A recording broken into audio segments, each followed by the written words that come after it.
Pemirsa, terima kasih pian masih bersama kami. Berita selanjutnya Mahabarakan.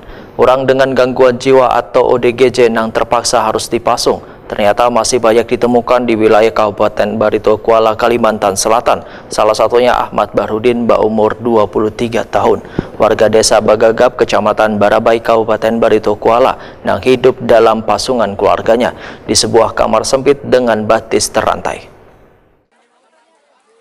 Orang dengan gangguan jiwa atau ODGJ yang terpaksa harus dipasung ternyata masih banyak ditemukan di wilayah Kabupaten Barito Kuala, Kalimantan Selatan.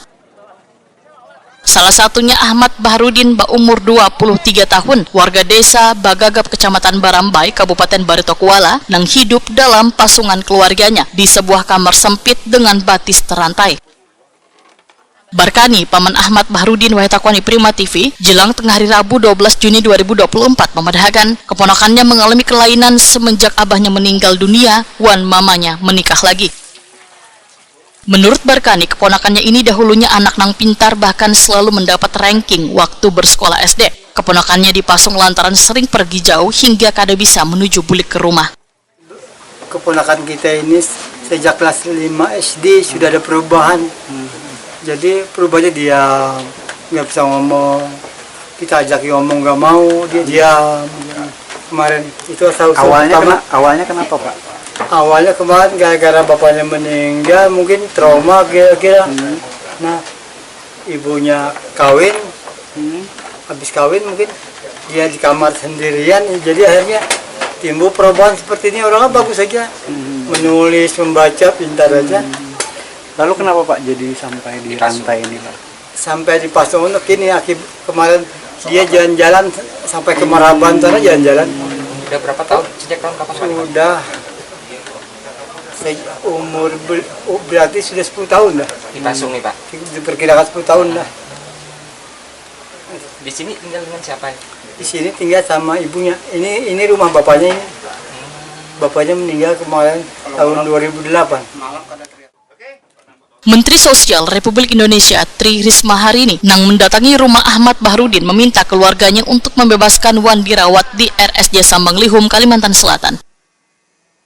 Tri Risma hari ini menyatakan ODGJ kada boleh dipasung, namun harus dibawa berobat teratur saban bulan agar mereka kada mengalami depresi wan dapat hidup layak nang kaya orang lain. Tri Risma Harani meminta warga untuk kada memasung penderita ODGJ lantaran bukan aib keluarga. Ya, yang paling penting sebetulnya nggak usah dipasung, bawa saja ke rumah sakit karena dengan obat dia bisa tenang. Keluarga tidak boleh dan keluarga nggak boleh malu. Ini bukan aib. Siapapun keluarga apapun bisa kena. Karena tidak semua orang kuat secara psikis, secara mental itu tidak semua. Jadi bahkan kadang-kadang orang kaya raya tiba-tiba kena masalah, dep gitu kena, dia langsung kena juga. Cuman karena mereka ngerti harus berobat, sehingga mereka nggak apa-apa seolah-olah. Ya, jadi memang sebetulnya nggak apa-apa. Kayak orang sakit jantung, saya dikasih tahu dokter, ini bukan saya, bukan insinyur Risma yang ngomong. Saya dikasih kasih tahu dokter, asal mereka rajin mengkonsumsi obat, maka seperti penyakit jantung, diabetes kayak gitu. Gitu. Ya kalau meskipun jantung, kalau waktunya minum obat, diabetes nggak minum obat ya dia kolaps. Sebelum membebaskan Ahmad Bahrudin, Menteri Sosial Republik Indonesia Tri Risma hari ini membebaskan 2 babinian penderita ODGJ di desa Sungai Lirik Batola, nang jua dalam pasungan. Ya ini bawa ke rumah sakit dulu, rumah sakit jiwa, nanti sudah dibawa. Ya dia tahu namanya siapa Bu? Nggak.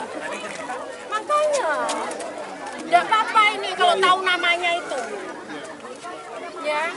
Kalau dia